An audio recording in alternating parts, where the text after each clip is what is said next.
আৰু এইবাৰ অসম কৃষি বিশ্ববিদ্যালয়ৰ গৱেষণাত ভয়ংকৰ তথ্য পোহৰলৈ আহিছে। তিতাবৰৰ 4খন গাঁৱত আৰ্ছেনিকৰ অৱস্থিতিৰ তথ্য পোহৰলৈ আহিছে গৱেষণাত। আৰু এই তথ্য পোহৰলৈ অহাৰ পিছতেই শংকিত হৈ পৰিছে তিতাবৰবাসী।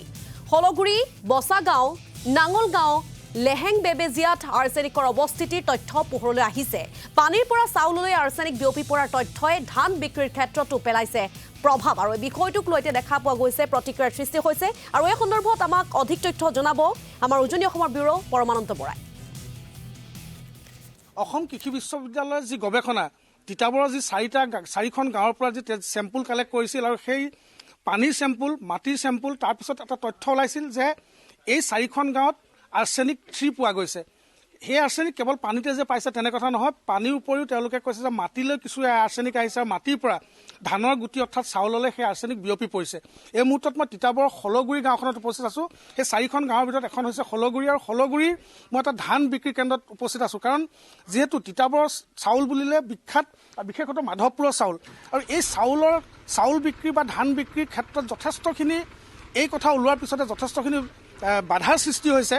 আৰু যাৰ বাবে মই কেইবাজনো কৃষকৰ লগত এই মুহূৰ্তত উপস্থিত আছোঁ। আৰু যিহেতু ইয়াত দেখা পোৱা গৈছে এনেধৰণে ধান আনি ইয়াত বিক্ৰী কৰিছে তেওঁলোকে, কিন্তু এই যি আৰ্ছেনিক 3ৰ যি উপস্থিতি, সেই উপস্থিতিৰ পাছত কিন্তু যথেষ্ট শংকিত হৈছে কৃষকসকল। কাৰণ যিহেতু কৃষিয়ে তেওঁলোকৰ মেইন, তেওঁলোকে ধান বিক্ৰী কৰি গোটেই বছৰটো চলে, তেওঁলোকৰ কৃষি কৰ্মৰ ক্ষেত্ৰত যথেষ্ট অসুবিধা আহি পৰিছে। আৰু তেওঁলোকে দাবী কৰিছে যে অসম কৃষি বিশ্ববিদ্যালয়ে যিটো ৰিপৰ্ট পাইছিল সেই ৰিপৰ্টটো ৰাজহুৱা কৰিব লাগে। ক'ৰ পৰা তেওঁলোকে মাটি কালেক্ট কৰিছিল, ক'ৰ পৰা তেওঁলোকে ধান কালেক্ট কৰিছিল, এই সমগ্ৰ কথাখিনি তেওঁলোকে ৰাজহুৱা কৰিব লাগে বুলি কৃষকসকলে দাবী কৰিছে। ইতিমধ্যে 25টা স্থানৰ পৰা কৈছে যে 25টা স্থানৰ পৰা তেওঁলোকে মাটিৰ চেম্পুল কালেক্ট কৰিছিল, 25টা টিউবৱেলৰ পৰা তেওঁলোকে পানী কালেক্ট কৰিছিল।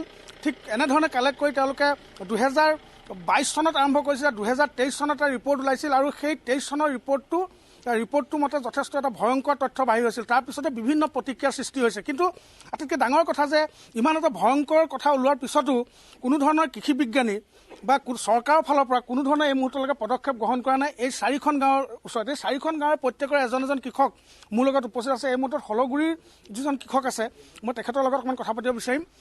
আপুনি হলগুৰিৰে হয়, এই কথাটো শুনিছেনে?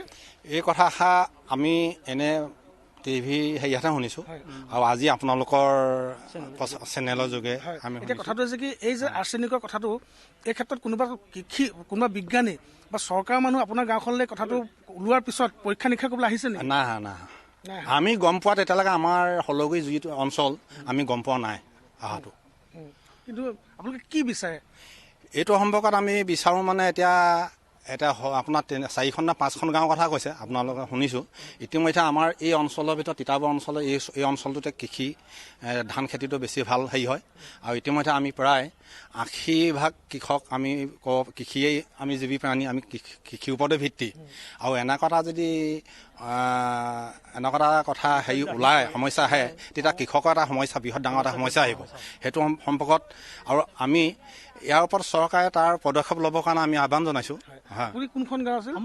হলগুৰি ন?